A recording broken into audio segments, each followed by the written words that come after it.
ज्ञानोबा ही 9व्या अध्यायातली पहिली होईल. सगळ्यांना आग्रहाची विनंती करतात माऊली की बाबा हो, तुम्ही नवर द्यायला आलात पण कशा करता आलात? नुसते जीवन जगण्याकरता नाही, या देहाची चांगली सांगता व्हावी, गोड व्हावा म्हणून तुम्ही नवर द्यायला आला. बर का?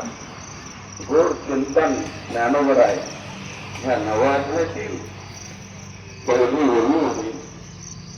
अनन्य भावने शरण धरून नतमस्तक होऊन देवाला प्रबोधन करतात. आणि तसं तुम्ही आपण सुद्धा याकडे लक्ष दिलं पाहिजे. आपण नवर द्यायला आलो.